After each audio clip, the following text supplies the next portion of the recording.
안녕하세요. 이번 시간에는 은행에서도 서비스 메시 도입이 가능한가요? 라는 주제에 대해서 말씀드리겠습니다. 먼저 발표를 맡은 토스뱅크 데브옵스 엔지니어 김동진입니다. 저는 토스뱅크 아키텍처와 토스뱅크에서 이스티오를 통한 서비스 메시 활용 방안에 대해서 말씀드리겠습니다. 토스뱅크는 2021년 10월 출범한 우리나라 세 번째 인터넷 은행입니다. 토스뱅크는 금융상품에 대한 혁신적인 시도뿐만 아니라 아키텍처에서도 기존 금융권이 하지 않은 새로운 시도를 시작했습니다. 이런 초기 시스템 설계에서 여러 가지 고려사항들이 있었는데요. 혁신적인 금융상품과 고객의 니즈를 빠르게 충족하기 위한 신속성이 그중 하나였고요. 무엇보다 가장 중요하게 생각한 건 금융 비즈니스를 하는 입장에서 안정성을 가장 중요한 고려사항으로 생각하고 아키텍처를 설계했습니다. 그럼 지금부터 안정성에 초점을 둔 뱅크 시스템 아키텍처에 대해서 알아보죠. 토스뱅크 시스템은 큰 카테고리로 나누면 채널계와 계정계로 나뉘어져 있습니다. 채널계는 통상 고객의 트래픽을 받아 계정계로 넘겨주는 시스템이며, 계정계의 경우 금원에 관련된 메인 서비스를 담당하는 시스템입니다. 고객 트래픽을 받는 채널계의 경우 토스의 개발 경험을 바탕으로 모든 서비스가 컨테이너화되어 쿠버네티스라는 플랫폼 위에 운영이 되는 구조로 이루어져 있지만, 계정계의 경우 기존 금융권 시스템과 비슷하게 거대한 모듈리식으로 이루어져 금원 관련 비즈니스 로직이 계정계에 집중되어 있는 구조로 시작을 하였습니다. 그러나 이런 계정계 시스템은 성능과 운영 관점에서 불안정한 부분이 있다는 한계가 있었습니다. 솔루션 디펜던시가 있다 보니 다양한 배포 전략을 가져가기 힘들었고 운영 자동화 또한 힘들었습니다. 그래서 배포 도중 휴먼 에러가 발생하는 일이 있는가 하면, 서비스 운영 중에는 계정계의 특정 서비스 장애가 금원 전체 서비스에 영향을 끼치는 경우부터 가용성 부족으로 인한 서비스 장애에 이르기까지 토스뱅크 내부에서 컨트롤하기 힘든 여러 장애 상황들이 발생했습니다. 그래서 토스뱅크는 기존에 분리되어 있던 채널계와 계정계의 경계를 최대한 허물고, 금원 관련 신규 로직은 자체 구축하고 채널 시스템과 금원 서비스를 컨테이너화하여 개발자가 개발, 배포, 운영에 있어 인프라 레이어의 디펜던시가 없도록 클라우드 네이티브 환경을 구축하는 데 노력하고 있습니다. 이러한 노력에 대해서 하나씩 살펴볼 건데요. 기존 금융권에서의 데이터 센터급 장애 시 활성화되는 DR 개념이 아닌 액티브로 구성하여 한쪽 데이터 센터에서 장애가 나더라도 서비스에 영향이 없도록 구성을 하였습니다. 이런 데이터 센터 이중화를 통해 장애뿐만 아니라 인프라 단위의 작업이 있을 때 빠르게 트래픽을 틀어 서비스 영향이 없도록 설계되었습니다.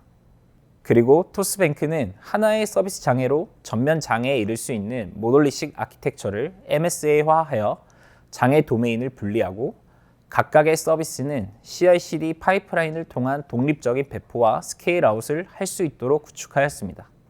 각각의 서비스는 컨테이너화되어 운영되며 이를 위해 쿠버네티스를 선택하였습니다.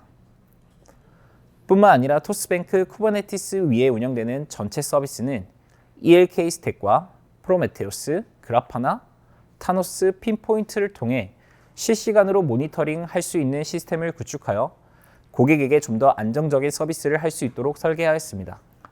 MSA 구조를 가져가면서 하나의 요청 처리를 위해 많은 내부 서비스 호출이 불가피하게 되었고, 여러 서비스들 간 호출의 네트워크 처리를 위해 이스티오를 도입하였습니다.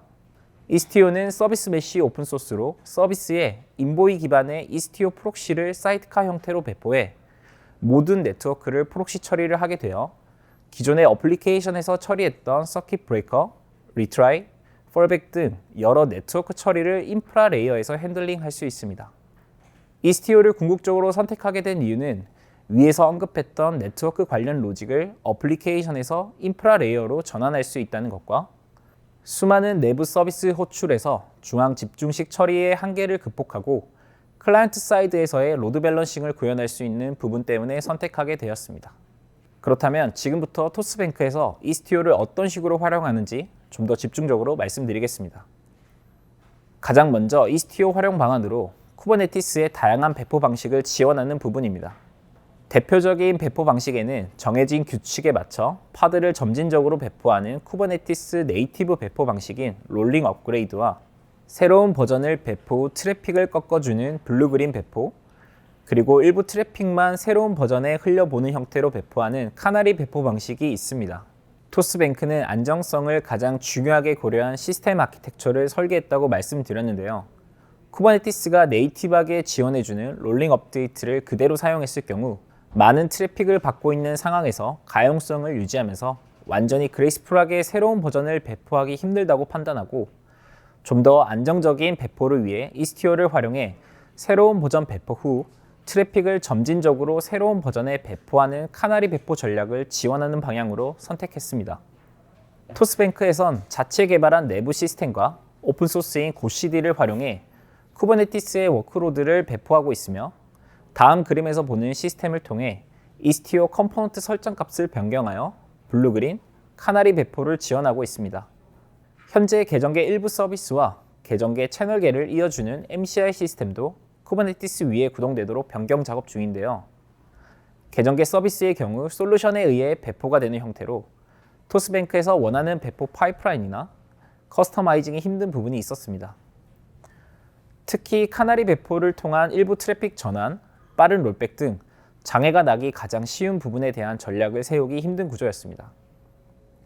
이를 컨테이너화하여 쿠버네티스 생태계로 마이그레이션 하면서 이스티오를 통해 좀 더 안정적인 배포와 롤백을 할 수 있도록 구축 중입니다. 다음으로 이스티오 인보이 필터에 대한 내용인데요. 이스티오 인보이 필터를 알아보기 전에 이스티오의 동작 방식에 대해서 간단히 알아보겠습니다. 이스티오는 쿠버네티스 배포 단위인 파드에 이스티오 프록시를 사이드카 형태로 배포해 IP 테이블 기능을 활용해 들어오고 나가는 트래픽을 관리하는데요. 인보이는 API를 통해 다이나믹 컨피그레이션을 지원하며 이스티오는 이를 활용해 인보이 필터 객체를 통해 인보이 설정을 변경할 수 있습니다. 토스뱅크에선 L4 방화벽 레벨에서 쿠버네티스에 운영 중인 서비스의 IP 기반 접근 제어가 쉽지 않아 인보이 필터를 활용해 접근 제어를 하고 있습니다. 뿐만 아니라 내부망 도메인 노출, 즉 패스 기반의 차단도 인보이 필터를 활용하고 있고 보안과 관련해서 패스 트래버저 같은 공격도 인보이 필터를 통해 차단을 하고 있습니다. 인보이 필터의 또 다른 활용으로 인증과 관련된 부분인데요. 토스뱅크는 집중해야 할 부분에 집중하고 고객의 니즈에 맞는 빠른 서비스를 위해 오픈소스를 많이 활용하고 있습니다. 이런 오픈소스를 활용할 때 인증과 관련된 부분이 빠져 있거나 혹은 사내에서 사용하고 있는 LDAP에 연동이 안 되는 상황들이 있을 수 있는데요. 이때 인증을 어플리케이션 레벨에서 처리하는 게 아니라 이스티오에 위임하여 인증을 처리할 때 인보이 필터를 활용하고 있습니다. 어플리케이션으로 들어오는 트래픽은 이스티오 프록시가 받게 되고 인보이 필터에 의한 설정으로 인증을 강제하게 됩니다. 앰베서더 패턴을 활용해 OIDC 서비스를 구동하여 이스티오 프록시로 들어오는 트래픽을 어스지 인보이 필터를 활용해 인증 토큰을 검증하도록 설계하여 별도의 어플리케이션 변경 없이 인증을 수행하도록 설계하였습니다. 앞서 토스뱅크 시스템은 크게 채널계와 계정계로 분리되어 있다고 말씀드렸는데요. 채널계는 클라이언트로 받은 요청을 계정계로 전달할 때 MCI를 거치게 됩니다. 이때 마이크로 서비스로 이루어져 있는 채널계의 서비스에서 비롯된 지연 장애가 MCI에 영향을 주면 전체 계정계를 호출하는 전체 마이크로 서비스가 영향을 받게 되는데요. 장애 도메인을 분리하기 위해 물리적으로 MCI 서버와 앞단의 LB를 도메인별로 나누면 좋겠지만 이는 변경 시에 물리 작업을 수반하고 빠르게 성장하는 토스뱅크에서 동적으로 변경하기 힘들다는 단점이 있습니다. 그뿐만 아니라 계정계 배포 파이프라인이 보다 복잡해지는 이슈가 발생할 수 있어 계정계를 호출하는 클라이언트인 채널계에서 이 문제를 해결해 보려고 시도하였습니다. 쿠버네티스 밖에 있는 계정계 시스템을 이스티오 레벨에서 처리하기 위해 이스티오의 서비스 엔트리와 버추어 서비스, 데스티네이션 룰을 활용했습니다. 서비스 엔트리를 통해 서비스 메시 밖에 있는 시스템을 이스티오의 서비스 레지스트리로 관리하고 데스티네이션 룰의 이스티오 서킷 브레이커 벌크헤드 설정을 통해 각각의 도메인별 MCI 호출을 격리하는 전략으로 구성하였습니다. 이스티오를 활용하여 제한이 있는 물리적인 작업 수반 없이 문제를 해결했고 이렇게 클라이언트 사이드에서 동일한 MCI를 바라보지만 다른 도메인을 통해 독립적인 벌크헤드 적용이 되어 장애 여파를 줄일 수 있었습니다. 네, 앞서 동직님께서 토스뱅크에서 왜 ECTO를 사용하고 있는지, 어떻게 활용하고 있는지를 말씀해 주셨습니다. 이제부터 제가 토스뱅크에서 ECTO를 어떻게 운영 중인지 말씀드리는 시간을 갖도록 할게요. 먼저 ECTO를 통해 쿠버네티스로 들어오는 트래픽과 바깥으로 나가는 트래픽을 어떻게 제어하고 운영 중인지 말씀드리겠습니다. 쿠버네티스에 가동 중인 팟이 서비스를 수행하기 위해서는 해당 팟을 외부로 노출시켜야 합니다. 노드 포트 타입의 서비스를 이용하여 해당 서비스와 연결된 팟을 외부에 노출시킬 수 있는데요. 많은 경우에 URL 패스, 헤더 정보 등 L7 기반의 라우팅이 필요하고 때때로 SSL 터미네이션 등의 동작도 필요합니다. 바로 이러한 기능을 위해 대부분의 경우 앞단에 인그레스 게이트웨이를 두는 구조를 채택하고 이 인그레스 게이트웨이를 노드 포트 서비스 타입을 통해 노출시켜 사용합니다. 토스뱅크의 경우 앞단에 HA 프록시를 두고 HA 프록시의 업스트림으로 인그레스 게이트웨이를 등록하여 운영 중입니다. ECTO를 사용하는 대부분의 경우 인보이로 이루어진 인그레스 게이트웨이를 활용하는데요. 뱅크도 마찬가지로 인보이로 이루어진 인그레스 게이트웨이를 사용 중입니다. 쿠버네티스 내부에는 다양한 서비스들이 가동 중인데 대고객 트래픽을 처리하는 API 서버뿐 아니라 내부에서 사용하는 다른 서비스들도 가동 중입니다. 이런 경우 트래픽이 같은 인그레스 게이트웨이를 통해 들어오면 장애 도메인이 분리가 되지 않습니다. 예를 들어 이미지 레지스트리를 통해서 큰 이미지를 다운로드 받는 트래픽이 대고객 서비스에 영향을 줄 수 있는 상황이 생길 수 있죠. 따라서 저희는 트래픽의 특성에 맞게 인그레스 게이트웨이 자체를 분리해서 운영 중입니다. 인그레스 게이트웨이가 트래픽을 받는 방법에 대해서 조금 더 살펴보도록 하겠습니다. 보통의 경우 쿠버네티스 내부 서비스를 외부로 노출시키기 위해 노드 포트를 많이 사용합니다. ECTO 인그레스 게이트웨이 같은 경우도 노드 포트를 이용할 수 있는데요. HA 프록시의 업스트림으로 노드들과 해당 포트를 등록하여 트래픽을 라우팅할 수 있습니다. 토스뱅크 쿠버네티스는 IPVS 모드로 운영 중인데요. 노드 포트로 오는 트래픽들은 L4 기반의 로드 밸런서인 IPVS를 통하게 됩니다. 토스뱅크에서는 네트워크 홉을 줄이고 최대한의 성능을 내기 위해서 노드 포트로 팟을 노출하는 대신 호스트 포트를 이용하고 있습니다. 컨테이너의 포트를 호스트 포트와 연결해서 사용하는 것인데요. 해당 노드의 포트로 들어온 트래픽이 IPVS 등 로드 밸런서를 거치지 않고 트래픽이 흘러 들어가기 때문에 지연을 없애 더 안정적이고 높은 성능을 낼 수 있습니다. 노드 포트의 가장 큰 장점은 트래픽을 받는 팟이 어떤 노드에 가동 중이던 항상 고정된 노드와 포트로 운영이 가능하다는 것인데요. 반면에 호스트 포트를 이용하여 트래픽을 받으려면 해당 팟이 떠있는 노드로 항상 트래픽을 흘려보내야 합니다. 이를 위해 인그레스 게이트웨이의 레플리카 수만큼 노드 셀렉터로 구분할 라벨을 노드에 달아주고 어피니티를 이용해서 모든 인그레스 게이트웨이를 한 노드에 한 대씩 가동되도록 설정하였습니다. 그 후에 HA 프록시의 업스트림으로 해당 노드와 포트를 등록하여 트래픽을 받을 수 있도록 하였습니다. 다만 이러한 구조는 인그레스를 증설하거나 축소할 때 노드 리라벨링 작업과 HA 프록시의 업스트림 수정 작업이 수반되는 단점이 있습니다. 앞서 ECTO를 이용할 때 쿠버네티스 내부로 트래픽을 어떻게 받는지에 대해서 말씀드렸습니다. 이번 순서는 쿠버네티스 바깥으로 나가는 트래픽을 어떻게 제어하고 있는지 알려드리도록 하겠습니다. ECTO로 관리되는 팟들의 트래픽은 모두 사이드카 인보이로 리다이렉트 되기 때문에 팟 바깥으로 나가는 트래픽 또한 ECTO로 제어할 수 있는데요. 토스뱅크 쿠버네티스 클러스터는 다른 클러스터와 MTLS로 통신을 하고 있는데요. 각 서비스에서 별 다른 작업을 하지 않아도 되도록 다른 쿠버네티스로 가는 트래픽을 모두 이그레스 게이트웨이로 가도록 처리하고 MTLS에 필요한 여러 가지 과정을 이그레스 게이트웨이에 위임해서 처리하고 있습니다.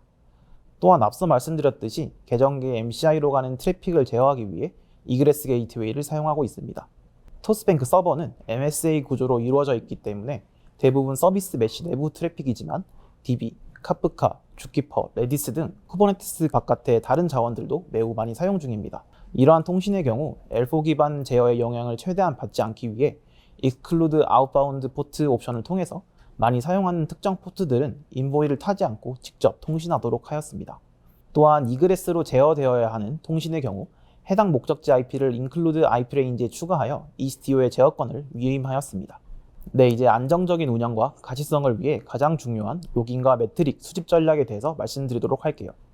복잡한 서비스 메쉬 환경에서 ECTO 로그와 매트릭 수집은 빠른 문제 해결을 위해 매우 중요합니다. 기존 ECTO의 로그 매트릭 수집 구조는 믹서라는 중앙 오브젝트가 담당하는 구조였습니다. 하지만 ECTO 1.5부터 ECTO의 디폴트 옵션이 믹서 디세이블로 바뀌었고 1.8 버전부터 믹서가 디프리케이트 되었습니다. 이렇게 믹서가 사라지면서 토스뱅크에서는 새로운 매트릭과 로깅 수집 구조를 고안해야 했습니다. 첫 번째는 매트릭 수집 전략입니다. 매트릭의 경우 프로메테우스가 모든 인보이 팟에 직접 붙어서 수집하는 방식으로 변경하였습니다. 토스뱅크에서는 프로메테우스 오퍼레이터를 사용 중인데요. 이 프로메테우스 오퍼레이터의 팟 모니터와 서비스 모니터 커스텀 리소스로 쉽게 처리할 수 있습니다. 팟들의 라벨을 이용해서 위처럼 커스텀 리소스를 배포하면 수집 대상이 동적으로 리로딩 됩니다. 두 번째는 인보이 액세스 로그 수집 전략입니다. 인보이 액세스 로그는 트러블 슈팅을 위해 매우 중요한 정보들을 제공해주기 때문에 MSA 환경에서 필수로 수집해야 합니다. 처음에는 이스티오 오퍼레이터의 메시 컨피그를 이용해 스탠다드 아웃으로 액세스 로그를 쌓고 스탠다드 아웃을 호스트의 볼륨에 연결하여 각 노드에 설치된 5비트 대본셋이 액세스 로그를 읽어가도록 하였습니다. 하지만 이러한 방식은 잠재적인 위험이 있다고 판단하였는데요. 예상치 못하게 트래픽이 많이 들어와서 로그가 많이 쌓이는 경우 노드의 디스크 IO에 부하를 줄 수 있고 이는 노드의 장애를 일으켜 서비스에 영향을 줄 수 있습니다. 따라서 잠재적인 위험을 없애기 위해 인보이의 gRPC 액세스 로그 서비스를 이용하기로 하였습니다. gRPC 액세스 로그 서비스는 액세스 로그를 gRPC 형태로 송출하게 해주는 인보이의 로그 익스텐션인데요. 디스크 쓰기가 발생하는 기존의 방식 대신 네트워크를 통해 로그를 수집하기로 하였습니다. 파이프라인은 다음과 같이 구성하였습니다. 인보이가 송출하는 gRPC 호출을 받아서 로그를 가공하는 로그 콜렉터를 개발하고 이 가공된 데이터를 카프카로 전송하여 로그 스테시가 엘라스틱서치에 적재하는 형태의 파이프라인을 구성하였습니다. gRPC 서버의 경우 빠른 처리 속도를 위해 고랭을 채택하였고 인보이에서 제공하는 고 컨트롤 플레인을 이용해서 구현하였습니다. 이스티오의 공식 문서에는 이스티오의 메시 컨피그를 이용하여 액세스 로그 서비스를 설정할 수 있다고 나와 있습니다. 처음부터 이 옵션을 이용해서 운영을 했다면 문제가 없지만 저희가 현재 사용하는 버전의 이스티오 기준으로 운영 중에 해당 옵션을 킨다면 문제가 발생하는 것을 발견하였습니다. 해당 옵션은 인보이 컨피그의 필터 체인에 gRPC로 로그를 전달하는 부분을 추가해줍니다. 인보이에서 제공하는 gRPC 클라이언트는 구글, 인보이 네이티브 이렇게 두 가지인데요. 메시 컨피그를 이용하게 되면 인보이 gRPC 클라이언트로 자동으로 해당 필터를 적용합니다. 해당 클라이언트 특성상 로그를 받아주는 서버가 스태틱 클러스터로 등록이 되어야 하는데 해당 부분이 같이 들어가지 않아 운영 중에 이를 키면 인보이 컨피그가 업데이트되는 순간 대상 클러스터를 찾지 못해 모든 인보이 사이드카가 죽어버리는 현상이 발생하게 됩니다. 이러한 현상을 피하기 위해 이스티오의 메시 컨피그를 이용하지 않고 인보이 필터 커스텀 리소스로 해당 컨피그를 직접 넣어주기로 하였습니다. 마지막으로 이스티오를 다양한 앱들에 적용하기 위해 어떤 방법을 사용하고 있는지 알려드리도록 하겠습니다. 토스뱅크의 서비스는 크게 API, 컨슈머, 배치 세 가지 타입의 애플리케이션으로 나누어서 운영 중입니다. 서비스 메시의 네트워크를 맡기기 위해서는 인보이 사이드카가 같이 팟에 붙어서 배포가 되어야 하는데요. 컨슈머와 API 서버의 경우 디플로이먼트로 운영 중이라 한번 가동이 시작되면 종료 시그널을 받기 전까지 계속 운영되므로 별다른 문제가 되지 않습니다. 하지만 배치 어플리케이션에 인보이를 사이드카로 넣으면 문제가 발생하는데요. 배치 어플리케이션의 경우 계속 가동되는 것이 아니라 특정 비즈니스 로직을 수행하고 종료되어야 하는데 배치 어플리케이션은 종료되더라도 사이드카로 붙어있는 인보이는 종료되지 않아서 좀비처럼 잡이 남아있는 현상이 나타나게 됩니다. 이 문제를 해결하기 위해 스크립트를 잡이 생성하는 팟에 마운트하고 컨테이너의 커맨드와 아규먼트를 그림에 보이는 것처럼 전달하여 이 스크립트를 대신해서 수행하는 방식을 선택하였습니다. 해당 스크립트는 다음과 같이 동작하는데요. 먼저 인보이가 정상적으로 뜰 때까지 대기한 후 이발 명령어를 이용해서 실제 수행하여야 할 명령어를 실행합니다. 예시에서는 자바 어플리케이션을 실행하는데요. 종료 전에 인보이의 퀴트 명령어를 날려서 인보이를 종료하도록 하였습니다.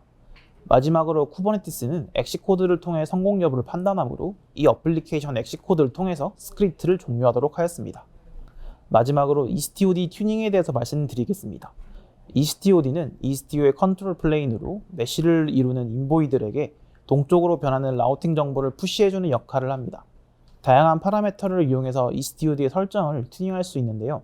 대표적으로 세 가지만 말씀드리겠습니다. ESTOD의 파일럿 푸시 스로틀은 ESTOD가 한 번에 내보낼 수 있는 푸시의 양을 조절합니다. 파일럿 디바운스 맥스는 푸시를 보내는 주기를 조절하는데요. 너무 잦으면 푸시 트래픽이 많아지므로 주의해야 합니다. 고맥스프록스의 경우는 ESTOD에 특화된 옵션은 아니지만 ESTOD가 고랭으로 개발되어 있기 때문에 할당된 CPU의 플러스 1에서 플러스 2 정도로 세팅해 주는 것이 좋습니다. 이 외에도 다양한 옵션들을 최적화된 값으로 세팅하여 ECTU를 운영하고 있습니다. 지금까지 토스뱅크의 아키텍처와 ECTU를 어떻게 활용하고 있는지, 그리고 이때까지 운영하면서 쌓은 노하우에 대해서 말씀드렸는데요. 금융권뿐만 아니라 서비스 메쉬로 ECTU를 고려 중인 모든 분들께 많은 도움이 되셨으면 좋겠습니다. 들어주셔서 감사합니다.